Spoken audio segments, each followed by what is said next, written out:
യുഎയുടെ മറ്റൊരു വീഡിയോയിലേക്ക് എല്ലാവരും ഒരിക്കൽ കൂടി സ്വാഗതം ചെയ്യാണ്. നമ്മൾ പതിവ് പോലെ സ്ഥിരമായി മണ്ടത്തരം പറയുന്ന യുക്തിവാദ മോർച്ചയുടെ നേതാവ്, അവരുടെ കൺകണ്ട ദൈവമായ രവി സാറിൻ്റെ വീഡിയോ ആണ് ഇപ്പോൾ നമ്മൾ റിയാക്ട് ചെയ്യാൻ പോകുന്നത്. ഇത് അദ്ദേഹം പറയുന്ന ഷാനു, പിന്നെ മതങ്ങൾ ചോദ്യം ചോദിക്കൽ നിരുത്സാഹപ്പെടുത്തണം എന്നൊക്കെ അദ്ദേഹം പറഞ്ഞു വരുന്നത്. കാരണം പിന്നെ എന്തുകൊണ്ട് എന്നുള്ള പല കാര്യങ്ങൾക്കും മതങ്ങൾ ആൻസർ പറയുന്നുണ്ട്. അതുകൊണ്ട് തന്നെ അതൊരു സയൻസിൻ്റെ വളർച്ചയെ പിന്നെ സഹായിക്കണമല്ല, എല്ലാത്തിനും മതങ്ങൾ ഉത്തരം നൽകുന്നുണ്ട് എന്നുള്ള നിലക്കാണ്. ആ വീഡിയോ നമുക്കൊന്ന് ജസ്റ്റ് ഒന്ന് കാണാം. ചോദ്യങ്ങൾ വരുന്നു എന്ന് പറയുമ്പോൾ അത് ഒരു ചോദ്യം വരുന്നത് ഒരു ഡെർത്തിൽ നിന്നാണ്, ഒരു ന്യൂനതയിൽ നിന്നാണ്, ഒരു പോസിറ്റീവിൽ നിന്നാണ്. അപ്പം ഈ ഒരു ചോദ്യം സ്വാഭാവികമായിട്ടും ഇങ്ങനെ ഒരു പ്രശ്നമുണ്ട് എന്നുള്ള തെളിവാണ്. എല്ലാ ശാസ്ത്ര കണ്ടുപിടുത്തങ്ങളും ചോദ്യങ്ങൾ തന്നെ ഉണ്ടായിരിക്കും. ഇപ്പം ആപ്പിൾ തല വീണോ ഇല്ലെന്ന് എനിക്കറിയത്തില്ല, പക്ഷേ അവിടെ നിന്ന് ഒരാൾ ഒരു ചോദ്യം ചോദിക്കാൻ ഉണ്ടായതുകൊണ്ടല്ലേ ആൻസറിലേക്ക് അയാൾ എത്തിയത്. അപ്പോൾ ചോദ്യം ചോദിക്കുന്നത് ഏത് രീതിയിലാണെങ്കിലും നല്ലതല്ലേ. അവിടെയാണല്ലോ സയൻസും താങ്കൾ പറയുന്ന പ്രാർത്ഥന അല്ലെങ്കിൽ മതമനസ്സുമായിട്ടുള്ള വ്യത്യാസം. ആപ്പിൾ വീണിട്ട് എന്തുകൊണ്ട് വീണു എന്ന ചോദ്യം അത് മതത്തിൽ വരുന്നില്ലല്ലോ. മതത്തിൽ ഇതിനെല്ലാം ഉത്തരവുണ്ട്. എങ്ങനെ ഉണ്ടായി, എന്തുകൊണ്ട് വീണു, ആരാണ് ഉണ്ടാക്കിയത്, എങ്ങോട്ട് പോകും, ലോകം എപ്പോൾ അവസാനിക്കും, ലോകം എപ്പോൾ തുടങ്ങി, ഇതിനെല്ലാം ഉത്തരവുണ്ട്. ഫോൾസ് ആൻസേഴ്സ് ആണ്. പക്ഷേ ശാസ്ത്രം അങ്ങനെയല്ലോ. അപ്പോൾ താങ്കൾ ചോദിച്ച ചോദ്യം മതവിരുദ്ധമായ ചോദ്യം. എന്തുകൊണ്ട് വീണു എന്ന് മതത്തിൽ ഉത്തരവുണ്ട്. അതായത് ദൈവം ഇച്ഛിച്ചു, അതുകൊണ്ട് വീണു. അവിടെ ചോദ്യത്തിനാണ് സാധ്യത. പക്ഷേ ഇതേ മത സ്ഥാപനങ്ങളിൽ മതങ്ങളിപ്പം കാത്തലിക് ചർച്ച് അതിനകത്ത് പ്രീസ്റ്റുകൾ തന്നെയല്ലേ ഈ ബിഗ് ബാങ് തിയറിയുടെ ആദ്യ രൂപം തന്നെ അവതരിപ്പിച്ചിട്ടുള്ളത്. അപ്പം they have also the right to ask good questions and they will ask questions. അത് നമ്മൾ പ്രോത്സാഹിപ്പിക്കേണ്ടതല്ലേ. മതം എന്ന് പറഞ്ഞാൽ ഇങ്ങനെ നമ്മൾ മാറ്റി നിർത്തേണ്ട ഒരു കാര്യമാണ്. ഒരു 150 വർഷത്തിന് മുമ്പ് യൂറോപ്പിൽ പഠനം, അന്വേഷണം അല്ലെങ്കിൽ ശാസ്ത്രം ഇത് മുഴുവൻ നടത്തിയിട്ടുള്ളത് മതവുമായി ബന്ധപ്പെട്ടുള്ളവരാണ്. പഴയ ശാസ്ത്രജ്ഞന്മാരെല്ലാം ഒന്നുകിൽ പുരോഹിതരോ അല്ലെങ്കിൽ മതവിശ്വാസികളായിരുന്നു. പക്ഷേ അവർ ശാസ്ത്രത്തിന്റെ കാര്യത്തിൽ മതമല്ല അനുവർത്തിച്ചത്. മതവിരുദ്ധമാണ് ശാസ്ത്രം. അവർ ചെയ്തെല്ലാം മതവിരുദ്ധമായിട്ടാണ്. അതേസമയം ഒരു മതം കൊണ്ടുപോയി. പക്ഷേ അവരാരും അവർ ഇപ്പം ബിഗ് ബാങ് അവതരിപ്പിച്ച ആൾ ഒരിക്കലും കാത്തലിക് വിശ്വാസത്തിന് മാറിയതായിട്ട് ഞാൻ വായിച്ച് ഓർക്കുന്നില്ല. കാരണം even the pope give him the permit, but പുള്ളി അതിൽ തന്നെ നിലനിന്നുള്ളത്. അപ്പോൾ അത്രയും വലിയ തിയറി അവതരിപ്പിച്ച ഒരാൾ പോലും നിലനിൽക്കാൻ പറ്റുന്ന ഒരു വിശ്വാസം ഉണ്ടെങ്കിൽ ഇസ് ഇറ്റ് സംതിങ് ബിഗ്. ഇപ്പോൾ ലാമാറ്റയുടെ കാര്യമാണെങ്കിലും ആരുടെ കാര്യമാണെങ്കിലും ഇവരാരും ഒരു പുരോഹിതരാണ്. പക്ഷേ അവർ ശാസ്ത്രത്തിൽ മതമല്ല അനുവർത്തിക്കുന്നത്.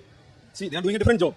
ഒരു രണ്ട് കാര്യങ്ങൾ ചെയ്യുന്നു എന്നുള്ളതുകൊണ്ട് മറ്റൊരു കാര്യത്തിന്റെ മഹത്വമാകുന്നില്ല, അത് സഹായിച്ചൊന്നുമില്ല. It's actually difficult for them. ഒരു മതവിശ്വാസിക്ക് ശാസ്ത്രം അനുവർത്തിക്കാൻ ഡിഫിക്കൽട്ട് ആണ്. But still he will be able to do it. ഒരു അഡ്ജസ്റ്റ്മെന്റ് ചെയ്താൽ മതി. അതായത് ഞാൻ ഇവിടെ ഈ ചെരുപ്പ് ഉപയോഗിക്കുന്നില്ല, മറ്റൊരു ചെരുപ്പ് ഉപയോഗിക്കുന്നു. ഇപ്പോൾ രണ്ട് ചെരുപ്പുകൾ ഉപയോഗിക്കുന്ന ഒരു വ്യക്തിയായിട്ട് മുന്നോട്ട് പോകാം. എന്നാൽ മതമാണ് അയാൾ ശാസ്ത്രത്തിൽ അനുഷ്ഠിക്കുന്നെങ്കിൽ, ഉദാഹരണമായിട്ട് റോക്കറ്റ് വിടുന്നതിന് തേങ്ങ അടിക്കണം അല്ലേ, തേങ്ങ മാത്രമേ അടിക്കുന്നുള്ളെങ്കിൽ റോക്കറ്റ് പോകില്ല. റോക്കറ്റ് പോകാനുള്ള കാര്യങ്ങൾ ചെയ്യണം, തേങ്ങ അടി ചെയ്യുന്നു. ഇതാണ് ഞാൻ പറഞ്ഞ വ്യത്യാസം. രണ്ടും ചെയ്യുന്ന ഒരാളെന്ന നിലയിൽ അല്ലേ. ഫസ്റ്റ് പറയുന്നത് ചോദ്യം ചോദിക്കാൻ പാടില്ല, ഇതൊന്നും ചോദ്യം ചോദിക്കാൻ പാടില്ല, ചോദ്യം വരുന്നത് തന്നെ തെറ്റാണ് എന്നാണ് പറയുന്നത്.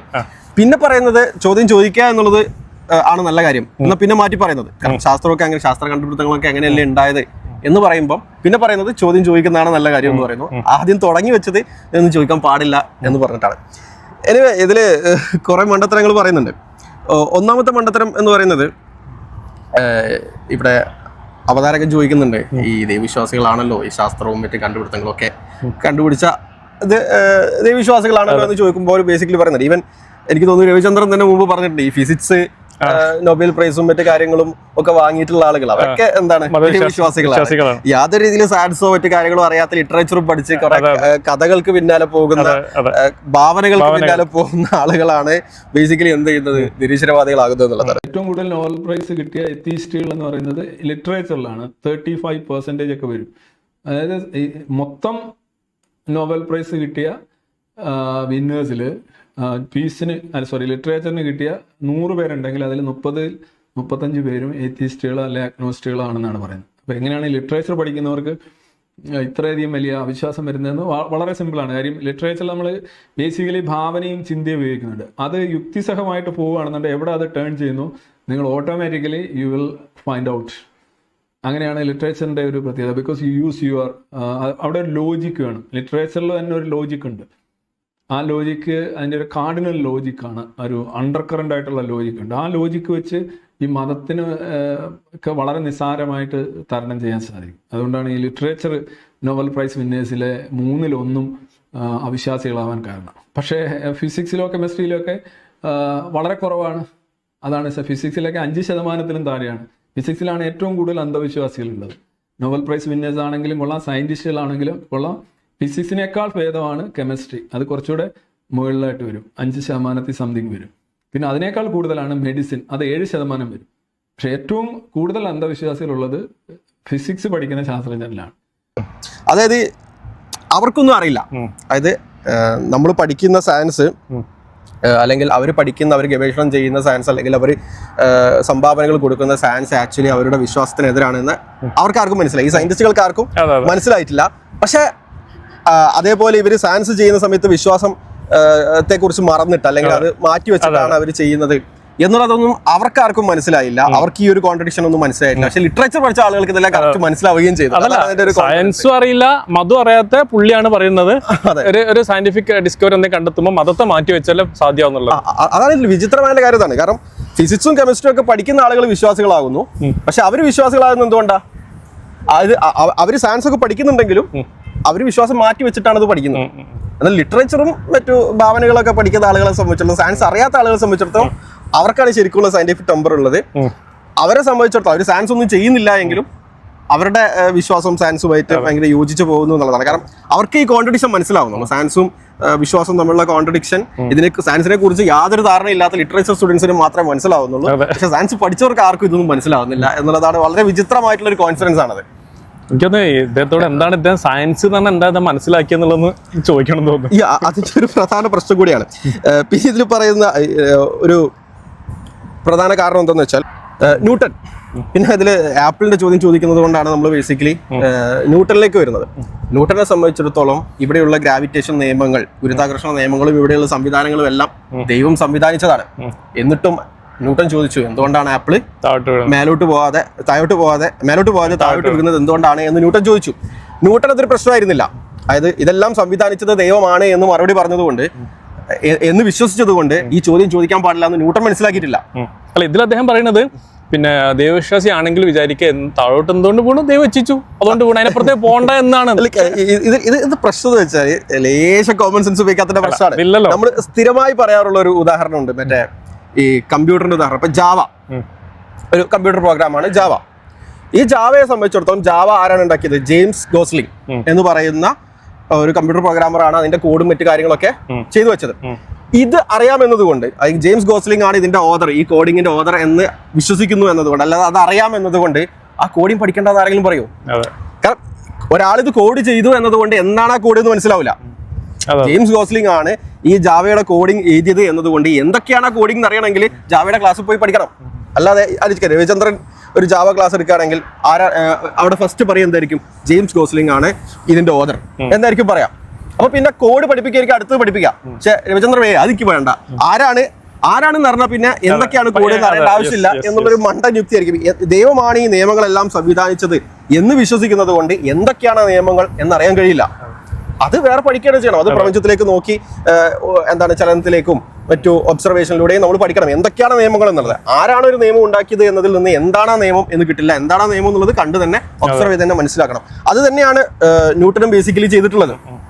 ന്യൂട്ടനെ സംബന്ധിച്ചിടത്തോളം ന്യൂട്ടൻ പരിശോധിച്ച സമയത്ത് ഒരു നിയമവ്യവസ്ഥ ന്യൂട്ടൻ കണ്ടു. ന്യൂട്ടനെ സംബന്ധിച്ചുള്ള ഒരു വ്യവസ്ഥയുണ്ട് എന്ന് ന്യൂട്ടൻ മനസ്സിലായി. ആ വ്യവസ്ഥ പരിശോധിച്ചപ്പോൾ ന്യൂട്ടൻ മനസ്സിലായി എല്ലാ ഒബ്ജക്റ്റും എന്താണ്? Every object continues in the state of rest or uniform motion unless compelled by an external force എന്ന് മനസ്സിലായി. അപ്പൊ അതിന്റെ അടിസ്ഥാനത്തിലാണ് മേലോട്ട് ഒരു ആപ്പിൾ ഇടാൽ സ്വാഭാവികമായത് ഈ ഒരു നിയമപ്രകാരം അത് മേലോട്ട് പോകണത് പോകുന്നില്ല. അപ്പൊ പിന്നെ ഒരു എക്സ്റ്റേണൽ ഫോഴ്സ് അവിടെ ഉണ്ടാവണം. അങ്ങനെ ഒരു എക്സ്റ്റേണൽ ഫോഴ്സ് ഉള്ളത് ഗ്രാവിറ്റി ആണ് എന്ന് ന്യൂട്ടൻ പ്രൊപ്പോസ് ചെയ്യുന്നത് ന്യൂട്ടന്റെ ഈ ഫസ്റ്റ് ലോ കൺസിസ്റ്റന്റ് ആണ് എന്ന് കാണിക്കാൻ വേണ്ടിയിട്ടാണ്. അവിടെ അങ്ങനെ ഒരു നിയമവ്യവസ്ഥ ഉണ്ട്, അല്ലെങ്കിൽ ആ നിയമവ്യവസ്ഥ ഒരു ദൈവം സംവിധാനിച്ചതാണ് എന്ന് വിശ്വസിക്കുന്നു എന്നതുകൊണ്ട് ഈ ചോദ്യം ചോദിക്കുന്നതിന് യാതൊരു പ്രശ്നവും ഇവിടെ ഉണ്ടാവുന്നില്ല. തീർച്ചയായിട്ടില്ല. ഓക്കെ, നമ്മൾ മനസ്സിലാക്കേണ്ടത് യഥാർത്ഥത്തിൽ ഇത് ആർക്കാണ് പ്രശ്നം ഉണ്ടാവുന്നത് എന്നുള്ളത് കൂടിയും നമ്മൾ നോക്കേണ്ടതുണ്ട്. യഥാർത്ഥത്തിൽ ഇത് പ്രശ്നം ഉണ്ടാവുന്നത് ഈ പറയുന്ന എംഫറിസിസം അഥവാ നമ്മൾ ഒബ്സർവേഷനിലായിട്ടുള്ള കാര്യങ്ങൾ മാത്രമേ, സ്പൂക്കി ആയിട്ടുള്ള ദൈവം അങ്ങനെയുള്ള സംഭവങ്ങളൊന്നും നമ്മൾ എടുക്കൂല. നമ്മൾ ഈ ഒബ്സർവേഷണൽ ആയിട്ടുള്ള കാര്യങ്ങൾ മാത്രമേ എടുക്കുള്ളൂ എന്ന് പറയുന്ന എംഫറിസിസം പോലെ, സയന്റിസം പോലെയുള്ള ശാസ്ത്രമാത്രവാദികളായ പോലെയുള്ള സംഭവം എടുക്കുന്ന ആളുകളെ സംബന്ധിച്ചിടത്തോളം ഈ ശാസ്ത്രമാത്രവാദികൾ അല്ലെങ്കിൽ എംഫറിസിസ്റ്റുകളായിട്ടുള്ള ആളുകൾ, ഇത്തരം ആളുകളാണ് സയന്റിസം എംഫറിസം പോലെയുള്ള കാര്യങ്ങൾ ബാധിച്ച ആളുകളെ സംബന്ധിച്ചിടത്തോളം ഇതൊക്കെ സംഭവിക്കുന്നത് എന്തുകൊണ്ടാണ്? ആപ്പിൾ താഴ്ത്തി വീണത് എന്തുകൊണ്ടാണ്? അത് കോയിൻസിഡൻസ് ആണ്, യാദൃശ്ചികമായി സംഭവിച്ചത്. അതിന് പ്രത്യേകിച്ച് കാരണമൊന്നുമില്ല. അവർക്കാണ് ഈ ചോദ്യം ചോദിക്കാൻ പറ്റാത്തത്. കാരണം അവരെ സംബന്ധിച്ചിടത്തോളം ഇങ്ങനെ ഒരു നിയമവ്യവസ്ഥയും കാര്യങ്ങളും ഒന്നും അല്ലെങ്കിൽ റാൻഡമായിട്ട് സംഭവിക്കുന്ന അടിസ്ഥാനത്തിലാവേണ്ടതില്ല. അല്ല, ദൈവം സംവിധാനിച്ച ഒരു നിയമത്തിന്റെ അടിസ്ഥാനത്തിലാണ് ഈ പ്രപഞ്ചത്തിലെ പ്രതിഭാസങ്ങൾ നടക്കുന്നത് എന്ന് വിശ്വസിക്കുന്ന ഒരാളെ സംബന്ധിച്ചിടത്തോളാണ് ഓക്കെ ഇങ്ങനെ ഒരു നിയമം ഉണ്ടല്ലോ, ആ നിയമപ്രകാരം അല്ലല്ലോ ആപ്പിൾ സഞ്ചരിക്കുന്നത്, അപ്പൊ പിന്നെ ഇവിടെ എന്തൊരു ഫോഴ്സ് ഉണ്ടല്ലോ എന്നൊക്കെ ആലോചിക്കേണ്ടത് അവരെ സംബന്ധിച്ചിടത്തോളം ബാധിക്കുകയാണ്. പക്ഷെ അങ്ങനെ ഒരു നിയമവ്യവസ്ഥയൊന്നും ഈ പറയുന്ന പ്രപഞ്ചത്തിലെ പ്രതിഭാസങ്ങളെ കൺട്രോൾ ചെയ്യുന്നില്ല. മറിച്ച് ഇവിടെ സംഭവിക്കുന്ന ഓരോ കാര്യം വളരെ റാൻഡം ആയിട്ട് സംഭവിക്കുന്നതാണ്. എന്നിട്ട് അത് വളരെ കോയിൻസിഡന്റ് ആണ്. ഈ നിയമം പോലെ നമുക്ക് തോന്നുന്നത് കേവലം ഒരു കോയിൻസിഡൻസ് ആണ് എന്നൊക്കെ പറയുന്ന ആളുകളെ സംബന്ധിച്ചിടത്തോളമാണ് അവർക്ക് ഈ ചോദ്യത്തിന് പ്രശ്നമില്ല, കാരണം ആപ്പിൾ എന്തുകൊണ്ട് മേലോട്ട് പോയി, അത് just a coincidence എന്ന് അവരാണ് പറയേണ്ടത്. അവർക്കാണ് ആ ചോദ്യം കൊണ്ട് യാതൊരു പ്രസക്തിയും ഇല്ലാത്തത്. ഇപ്പം ബേസിക്കലി സാൻസ് ചെയ്യുന്ന, ഇവിടെ പറഞ്ഞു സാൻസ് ചെയ്യുന്ന ആളുകൾ വേറെ ചെരുപ്പിട്ടിട്ടാണ് ചെയ്യുക അല്ലെ. രണ്ട് ചെരുപ്പ് ഉണ്ടാവും, ബാത്റൂമിലേക്ക് ഒരു ചെരുപ്പ്, പുറത്ത് വേറൊരു ചെരുപ്പ്, വിശ്വാസം മാറ്റി വെച്ചിട്ടാണ് സയൻസ്. ഇത് ബേസിക്കലി വരുന്നത് ഈ പറയുന്ന ശാസ്ത്രമാത്രവാദികൾക്കാണ്, എംപിരിസിസം പ്രൊമോട്ട് ചെയ്യുന്ന ആളുകൾക്കാണ്. കാരണം അവരെ സംബന്ധിച്ചിടത്തോളം അവർക്ക് ഇൻഡക്ഷൻ ജസ്റ്റിഫൈ ചെയ്യാൻ പറ്റില്ല. കാരണം നമ്മളൊരു റോക്കറ്റ് മേലോട്ട് വിടുന്നത് എന്തുകൊണ്ടാണ്? ദൈവം ഒരു നിയമവ്യവസ്ഥ ഇവിടെ സംവിധാനിച്ചിട്ടുണ്ട്. അപ്പൊ ഇന്ന ഔട്ട്പുട്ട് കൊടുത്താൽ ഇന്ന ഇൻപുട്ട് കൊടുത്താൽ ഇന്ന ഔട്ട്പുട്ട് കിട്ടും എന്ന് നമുക്കറിയാം. അപ്പൊ ഇങ്ങനെ റോക്കറ്റ് വിട്ട് കഴിഞ്ഞാൽ ആ റോക്കറ്റ് അവിടെ എത്തും. അതിന്റെ കാൽക്കുലേഷനും കാര്യങ്ങളൊക്കെ നമുക്ക് ചെയ്യാൻ കഴിയും. ഇതിന്റെ അടിസ്ഥാനത്തിലാണ് നമുക്ക് എന്ത് ചെയ്യുന്നത്, റോക്കറ്റ് അവിടെ എത്തുന്നത് എങ്ങനെയാണെന്ന് മനസ്സിലാക്കാൻ സാധിക്കുന്നത്. പക്ഷെ ഇതിലെ പ്രധാന പ്രശ്നം എന്താണെന്ന് വെച്ചാൽ ഇതൊക്കെ റാൻഡമായി സംഭവിക്കുന്ന ഒരാളെ സംബന്ധിച്ചിടത്തോളം ഇവിടുന്ന് റോക്കറ്റ് വിട്ടു, 5 മിനിറ്റ് കഴിഞ്ഞിട്ട് ചിലപ്പോൾ റോക്കറ്റ് ഒരു കാരണമില്ലാതെ പൊട്ടിത്തെറിക്കാം, റാൻഡമായി പൊട്ടിത്തെറിക്കാം, അങ്ങനെ റാൻഡമായി എന്തും സംഭവിക്കാം. അപ്പൊ അത്തരം ആളുകളാണ് ബേസിക്കലി എന്ത് ചെയ്യുന്നത്. സംഭവം ശരിയാണ്, ഇത് ലിറ്ററലി അങ്ങനെയാണ്. കാരണം നിങ്ങൾ ഈ ഇൻഡക്ഷൻ ജസ്റ്റിഫൈ ചെയ്യാൻ പറ്റാത്ത ഈ എംഫസിസ്റ്റ് ആയിട്ടുള്ള ഹ്യൂമൻ ഒക്കെ പറയുന്നത് ബേസിക്കലി എന്താണ്, നമ്മൾ അങ്ങോട്ട് കാരണം അല്ലെങ്കിൽ നമുക്ക് ജീവിക്കാൻ പറ്റില്ല.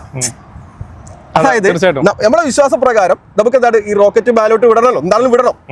അല്ലെങ്കിൽ നമുക്കിപ്പോ എന്താ പറയുക, ഡ്രൈവ് ചെയ്യുന്ന സമയത്താണെങ്കിലും എങ്ങനെയാണെങ്കിലും നമ്മൾ ഈവൻ തോ ഇതൊക്കെ റാൻഡമായി സംഭവിക്കുന്നതാണെങ്കിലും നമുക്ക് നാളെ ഇതിങ്ങനെ സംഭവിക്കുമെന്ന് യാതൊരു, അല്ലെങ്കിൽ അടുത്ത നിമിഷം ഇതെല്ലാം റാൻഡമായിട്ട് ഇല്ലാണ്ടാവും എന്ന് ഉണ്ടാവില്ല എന്നതിന് നമുക്കൊരു ഉറപ്പും പറയാൻ പറ്റില്ല. എങ്കിലും നമ്മൾ എന്ത് ചെയ്യണം, തൽക്കാലം അത് മാറ്റി വെക്കണം. ലിറ്ററലി അവർ പറയുന്നതാണ്, അതിനൊരു പ്രാഗ്മാറ്റിക് ഇൻഡക്ഷൻ എന്നാണ് പറയാം. പ്രാഗ്മാറ്റിക് ഇൻഡക്ഷൻ എന്ന് പറഞ്ഞാൽ ഇത് സംഭവം എന്താണ്, നമ്മൾ റോക്കറ്റ് നല്ല പൊട്ടിത്തെറിക്കും, അത് പൊട്ടിത്തെറിക്കാതിരിക്കാൻ സാധ്യതയൊന്നുമില്ല. ഐ മീൻ പൊട്ടിത്തെറിക്കാൻ സാധ്യതയുണ്ട്, അതൊരു കാരണമില്ലാതെ പൊട്ടിത്തെറിക്കാം. നമ്മൾ എത്ര നല്ല രീതിയിൽ ചെയ്താലും ചിലപ്പം കുറച്ചങ്ങോട്ട് പോകുമ്പോഴേക്കും ഒരു കാരണമില്ലാതെ അകാരണമായിട്ട് റാൻഡമായിട്ട് ഇത് സംഭവിക്കാം. പക്ഷെ അങ്ങനെ സംഭവിക്കാം എന്നുള്ളതാണ് യാഥാർത്ഥ്യം. പക്ഷെ നമ്മളത് ആ വിശ്വാസം നമ്മൾ മാറ്റി വെക്കണം. ആ വിശ്വാസം മാറ്റി വെച്ചിട്ട് സയൻസ് ചെയ്യണമെന്ന് ലിറ്ററലി അവരാണ് പറയുന്നത്. അവർക്കാണ് ബേസിക്കലി പ്രശ്നം ഉണ്ടാകുന്നത്. കാരണം അവർ ലിറ്ററലി പറയുന്നതാണ് പ്രാഗ്മാറ്റിക് റീസൺ ആണ്. അതായത് ജസ്റ്റിഫൈഡ് ആയതുകൊണ്ടല്ല. നമ്മൾ റോക്കറ്റ് വിടുന്നത് എന്തുകൊണ്ടാണ്, നമ്മുടെ വിശ്വാസപ്രകാരം അങ്ങനെ റോക്കറ്റ് വിടാൻ കഴിയില്ല. പക്ഷെ എന്താണ്, നമുക്ക് ജീവിച്ചു പോകണമെങ്കിൽ നമ്മുടെ വിശ്വാസം മാറ്റി വെക്കണം. അതുകൊണ്ടാണ് നമ്മൾ റോക്കറ്റ് വിടുന്നത്. അതാണ് പ്രാഗ്മാറ്റിസം എന്നുള്ള വ്യൂ എടുക്കുന്നത്. അതായത് ഇൻഡക്ഷൻ അവർ വിശ്വസിക്കുന്നത്, അല്ലെങ്കിൽ ഇൻഡക്ഷൻ എന്ന് പറഞ്ഞാൽ ബേസിക്കലി എന്താണ്, ഇന്ന് സംഭവിക്കുന്ന കാര്യം നാളെ സംഭവിക്കും, റാൻഡമായിട്ട് നാളെ വേറൊരു കാര്യം സംഭവിക്കില്ല എന്നതാണ് ഇൻഡക്ഷൻ. അപ്പൊ ഇങ്ങനെ സംഭവിക്കില്ല എന്ന് പറയാൻ കഴിയില്ല, എന്തും നാളെ വേണമെങ്കിലും സംഭവിക്കാം എന്നതാണ് ബേസിക്കലി എംപിരിസിസ്റ്റുകളും ഈ പറയുന്ന സയന്റിസം ശാസ്ത്രമാത്രവാദത്തിന്റെ ഒക്കെ ഇംപ്ലിക്കേഷൻ എന്ന് പറയുന്നത്. അപ്പൊ അവർ ബേസിക്കലി പറയുന്നത് എന്താണ്, സംഭവമൊക്കെ ശരിയാണ്, റോക്കറ്റ് നമ്മൾ എന്ത് ചെയ്തിട്ടും കാര്യമില്ല, റോക്കറ്റ് ഒരു കാരണവുമില്ലാതെ റാൻഡമായിട്ട് പൊട്ടിത്തെറിക്കാം. പക്ഷെ അങ്ങനെ പൊട്ടിത്തെറിക്കില്ല എന്ന് നമ്മൾ, അതാണ് നമ്മുടെ വിശ്വാസം, അതാണ്. പക്ഷെ ആ വിശ്വാസം നമ്മൾ കുറച്ചേരം മാറ്റി വെച്ചിട്ടാണ് നമ്മൾ എന്ത് ചെയ്യുന്നത്, സയൻസ് ബേസിക്കലി ചെയ്യുന്നത് എന്ന് അവരാണ് ലിറ്ററലി പറയുന്നത്. എന്നിട്ട് അതിന് ഓമന പേരിട്ടിട്ട് പ്രാഗ്മാറ്റിസം എന്നൊക്കെ അവർ വിളിക്കുകയും ചെയ്യും. പ്രാഗ്മാറ്റിസം എന്ന് പറഞ്ഞാൽ എന്താണ്, ഇതാണ് എന്റെ വിശ്വാസം, പക്ഷെ ആ വിശ്വാസം അനുസരിച്ച് എനിക്ക് ജീവിക്കാൻ കഴിയില്ല, അതുകൊണ്ട് ഞാനത് മാറ്റി വെക്കുന്നു, പ്രാക്ടിക്കൽ പർപ്പസസിന് വേണ്ടിയിട്ട് ഞാനത് മാറ്റി വെക്കുന്നു എന്ന് പറഞ്ഞുകൊണ്ട് സയൻസ് ചെയ്യുന്നത് അവരാണ്. ശാസ്ത്രമാത്രവാദിയെ പോലെയുള്ള, അല്ലെങ്കിൽ രവിചന്ദ്രനെ പോലുള്ള ശാസ്ത്രമാത്രവാദികളാണ് ഇത് ചെയ്യുന്നത്. അതുകൊണ്ട് തന്നെ ഞാൻ മുമ്പത്തെ വീഡിയോയിലും പറഞ്ഞിട്ടുണ്ടായിരുന്നു, ദൈവവിശ്വാസം ആയിക്കൊണ്ട് മാത്രമേ നിങ്ങൾക്ക് സയൻസ് ചെയ്യാൻ കഴിയുള്ളൂ. നിങ്ങളുടെ ദൈവവിശ്വാസം, നിങ്ങളുടെ നിരീശ്വരവാദം, അല്ലെങ്കിൽ നിങ്ങളുടെ എംപരിസിസം, നിങ്ങളുടെ സയന്റിസം മാറ്റിവെച്ചാൽ മാത്രമേ ചെയ്യാൻ പറ്റുള്ളൂ. സയൻസിന്റെ ഇവരുടെ ഈ ചിന്താഗതികളൊക്കെ സയൻസിന്റെയും മനുഷ്യന്റെ മുന്നേറ്റത്തെയൊക്കെ പുറകോട്ട് വലിക്കുന്ന ഒന്നാണെന്നുള്ളതാണ്. കാരണം ഒരു പ്രതിഭാസം എങ്ങനെയാണ് എന്ന് കണ്ടെത്തുന്നത്, മനസ്സിലാക്കുന്നതിലൂടെ അതിന് പിന്നെ ഒരാളുണ്ട് എന്ന് ഒരു മറ്റു മുൻവിധികളില്ലാത്ത ഒരാൾക്ക് ബോധ്യപ്പെടുന്ന ഒരു സംഗതിയാണ്. അതിലൂടെ ദൈവത്തെ കണ്ടെത്താൻ സാധിക്കുന്നതൊക്കെ ഒരു വളരെ നിഷ്കളങ്കമായി സത്യസന്ധമായി അതിനെ സമീപിക്കുന്ന ആളുകൾക്ക് സാധ്യമാവുന്ന ഒരു സംഗതിയാണ്. മാത്രമല്ല, ഈ നമ്മൾ കഴിഞ്ഞ വീഡിയോയിലൊക്കെ പറഞ്ഞ പോലെ തന്നെ ഇത്തരം മുന്നേറ്റങ്ങൾക്കും ശാസ്ത്രീയ രീതി കണ്ടെത്തുന്നതിനും സയൻസ് തന്നെ ഡെവലപ്പ് ചെയ്യാനും കാരണമായത് ഇത്തരം മതവിശ്വാസികൾ തന്നെയായിരുന്നു.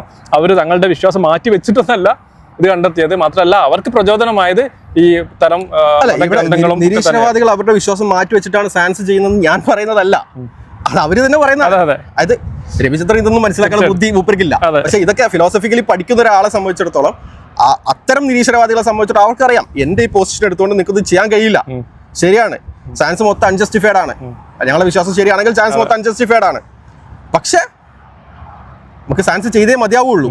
അപ്പൊ പിന്നെ തൽക്കാലം എന്ത് ചെയ്യാം, തൽക്കാലം അങ്ങനെ ഭാവിയിൽ സംഭവിക്കും, ഞങ്ങളുടെ വിശ്വാസം തൽക്കാലം മാറ്റി വെക്കും. അതെ, തീർച്ചയായിട്ടും.